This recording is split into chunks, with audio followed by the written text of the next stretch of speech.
आज मैं आपको एक ऐसी सच्चाई के करीब ले जाने वाला हूँ जिसे सुनकर शायद आप आज रात अकेले सो ना पाए। ये कहानी है राजस्थान के उस गांव की जहाँ 200 साल पहले 1500 लोग एक ही रात में गायब हो गए थे और कहते हैं वो आज भी वहाँ से गए नहीं है। ये गांव है कुलधरा।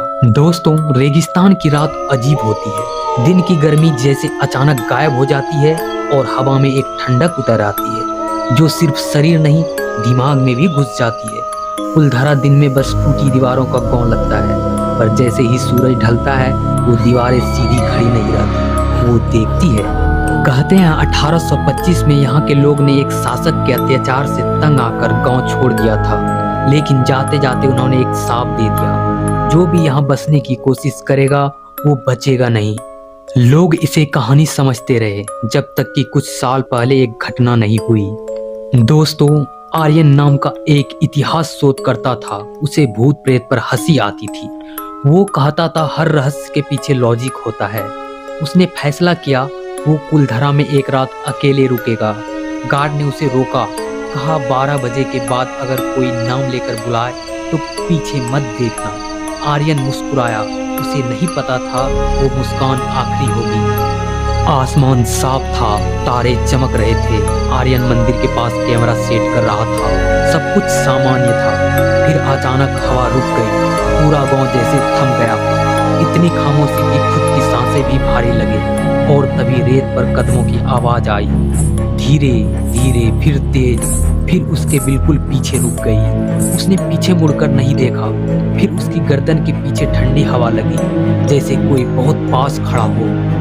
मंदिर के अंदर से घंटी बजी। एक बार आर्यन का दिल जोर से धड़का। वहां कोई घंटी नहीं थी। फिर आवाज आई कहां से? आर्यन। उसका नाम बहुत साफ, बहुत पास से। उसने खुद को समझाया हवा है, दिमाग का खेल है। फिर आवाज दोबारा आई, पीछे देखो। इस बार बिल्कुल कान के अंदर से। उससे रहा नहीं गया। वो पलटा, कोई नहीं, लेकिन रेत पर नंगे पैर के ताजा निशान थे और वो निशान उसके चारों तरफ गोल घेरा बना रहे थे। अचानक उसे लगा गांव बदल गया है। घर पहले से ज्यादा थे, दीवारें नहीं लग रही थी, दूर से रोशनी आ रही थी।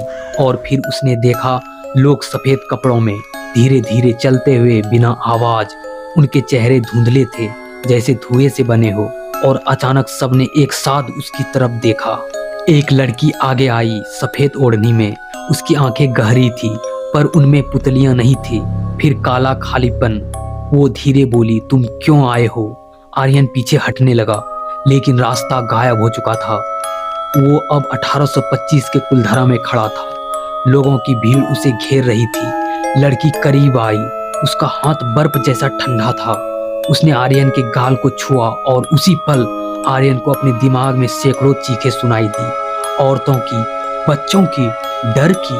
उसे महसूस हुआ जैसे वो सब उसी रात को दोबारा जी रहा हो। गांव में अफरा तफरी थी। लोग भाग रहे थे, दिए बुझ रहे थे, बच्चों के मुंह दबाए जा रहे थे। और वो लड़की, वो आखिरी बार पीछे मुड़कर गांव को देख रही थी। उसकी आंखों में आंसू नहीं थे, बस गुस्सा। और उसने कहा, ये धरती अब किसी को नहीं होगी।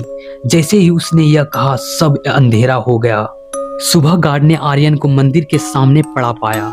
वो जिंदा था, लेकिन उसकी आंखें खाली थी। उसने बोलना बंद कर दिया, सिर्फ एक ही चीज करता, रेत पर नंगे पैर के निशान बनाता।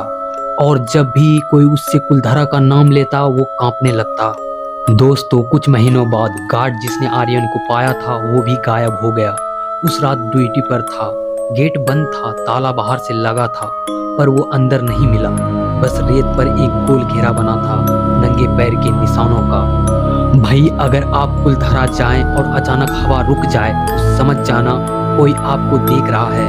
अगर आपका नाम सुनाई दे तो जवाब मत देना। और अगर रेत पर गोल घेरा दिखे तो उसके अंदर मत खड़े होना, क्योंकि कहते हैं जो उस घेरे में खड़ा हो जाता है वो अगली रात का हिस्सा बन जाता है। दोस्तों, अगर आपको ये कहानी आखिर तक सुनते हुए भी अजीब सा महसूस हुआ तो सोचिए, जो लोग सच में वहां रात गुजारते हैं उन्हें कैसा लगता होगा। ऐसी और सच्ची, डरावनी और दिमाग हिला देने वाली कहानियों के लिए अभी चैनल को सब्सक्राइब करें और बेल आइकन जरूर दबाएं। धन्यवाद।